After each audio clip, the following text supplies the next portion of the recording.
नमस्कार, मी डॉक्टर संजय दत्तात्रय सदावर्ते गेले 19 वर्षांपासून पुणे आणि लोणावळा या ठिकाणी शुद्ध आयुर्वेदाची प्रॅक्टिस करत आहे. मागील 19 वर्षांच्या प्रॅक्टिसमध्ये अगदी एक कॉमन असणारे लक्षण ते म्हणजे सांधे दुखणे. कित्येक रुग्ण हे आमच्या क्लिनिकमध्ये सांधेदुखीचा त्रास घेऊन आलेले आहेत आणि त्याच्यानंतर योग्य ती ट्रीटमेंट घेतल्यानंतर त्यांचे सांधेदुखी किंवा संधिवात, आमवात, वातरक्त इत्यादीचे त्रास हे पूर्णपणे बरे झालेले आहेत. वाताची लक्षणे मुख्यतः मान दुखणे, कंबर दुखणे, पाठ दुखणे, टाच दुखणे, अंग दुखणे, सांधे दुखणे, सांध्यांमध्ये वेदना असणे, हातापायांमध्ये मुंग्या येणे, हातापायांच्या सांध्यांमधून कटकट असा ध्वनी ऐकू येणे आणि सांधे एकमेकांना घासणे इत्यादी सर्व प्रकारची आणि अनेक अशी वाताची लक्षणे हे शरीरामध्ये दिसून येत असतात. बेसिकली कोणत्याही प्रकारचे दुखणे हे आयुर्वेदानुसार वाताचे दुखणे म्हणून वर्णन केलेले आहे. आता वाताचे त्रास हे आयुर्वेदामध्ये सुमारे 80 प्रकारचे वाताचे त्रास किंवा वाताचे आजार आयुर्वेदामध्ये वर्णन केलेले आहेत. त्यामधील काही ठराविक वातरक्त, आमवात, संधिगत वात, संधिवात, गृध्रसी, अवबाहू इत्यादी आणि अनेक असे 80 प्रकारचे आजार हे वाताच्या कॅटेगरीच्या अंडर येत असतात.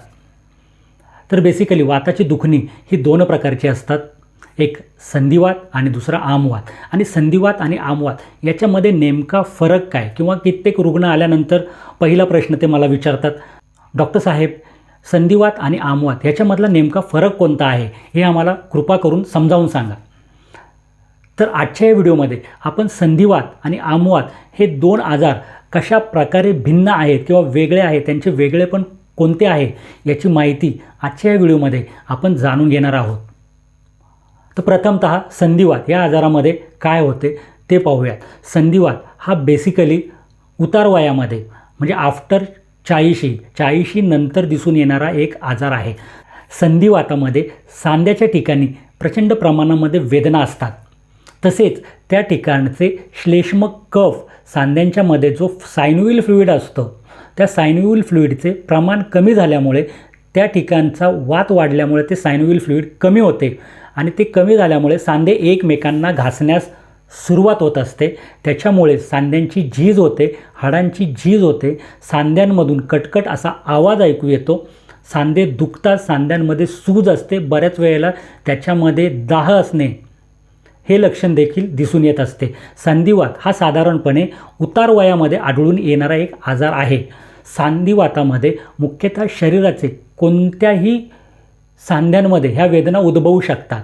म्हणजे मानेच्या ठिकाणी असणारे सांधे, कोपराच्या ठिकाणी असणारे सांधे, मनकटाच्या ठिकाणी असणारे सांधे, गुडघ्याच्या ठिकाणी असणारे सांधे किंवा टाचेच्या ठिकाणी असणारे सांधे, कमरेच्या ठिकाणी असणारा सांधा किंवा कमरेच्या ठिकाणचा सांधा हा सर्वात मोठा असतो. त्यामुळे कंबरदुखी आणि गुडघेदुखी हे लक्षण सर्वात मोठ्या प्रमाणामध्ये संधिवाताच्या रुग्णामध्ये दिसून येत असतात. ह्या आजारामध्ये मुख्यतः मोठे सांधे अफेक्टेड होत असतात आणि संधिवातामध्ये संचारी वेदना ह्या नसतात.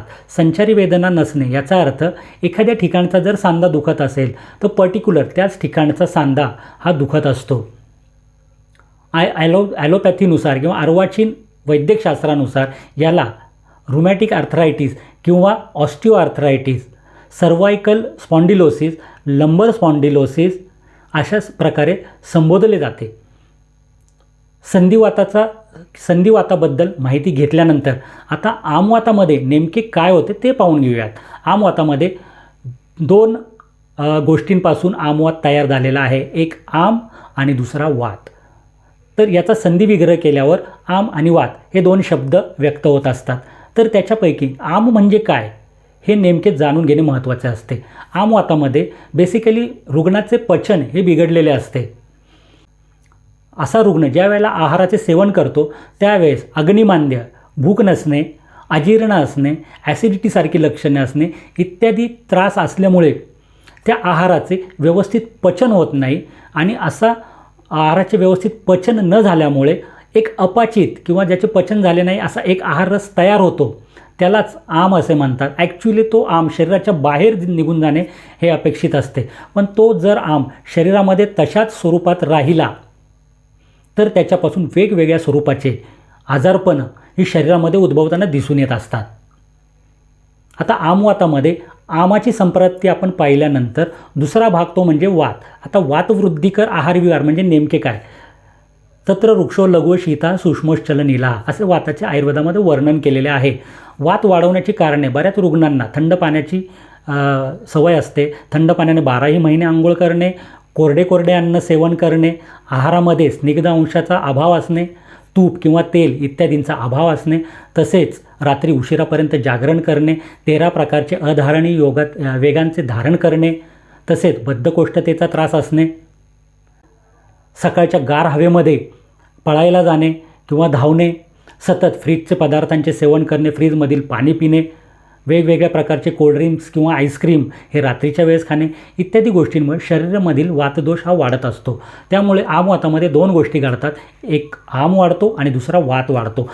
असा शरीरामध्ये वाढलेला वात हा ज्या ठिकाणी त्या आमाला घेऊन जातो त्या ठिकाणी सांधे इफेक्टेड होतात. म्हणजे हा वाढलेला वात शरीरामध्ये ऑलरेडी वाढलेला आम त्या आमाला ज्या ठिकाणी घेऊन जातो, ज्या सांध्यांच्या ठिकाणी घेऊन जातो त्या ठिकाणची सांधेदुखी सुरू होत असते. आमवातामध्ये बेसिकली लहान सांधे हे अफेक्ट होतात. म्हणजे हाताची बोटे, मनगट, घोटा, हातापायची बोटे वाकडी होणे. आमवातामध्ये एक महत्त्वाचे लक्षण असते ते म्हणजे आमवातामध्ये संचारी वेदना असतात. संचारी वेदना याचा अर्थ की शिफ्टिंग पेन, म्हणजे एका ठिकाणचा सांधा आज जर एफेक्ट झालेला आहे तर 2-4 दिवसानंतर दुसरा सांधा दुखायला सुरुवात होते. यालाच संचारी वेदना असे म्हणतात. तर आमवातामध्ये सूज असणे, सांधा दुखणे, चावल्यासारख्या वेदना दिसून येतात. असा हा आमवातामध्ये बेसिकली आमवात आणि संधिवात याच्यामध्ये फरक असतो. ज्या वेळेला आमवाताचे निदान करायचे असते त्यावेळेला अर्वाचीन वैद्यकशास्त्रानुसार रक्तामधील आर ए फॅक्टर हा वाढलेला दिसून येतो आणि आमवाताचे निदान केले जाते. तर अशा प्रकारे संधिवात आणि आमवात याच्यामध्ये बेसिक काय फरक असतो हे आजच्या व्हिडिओमध्ये आपण पाहिले.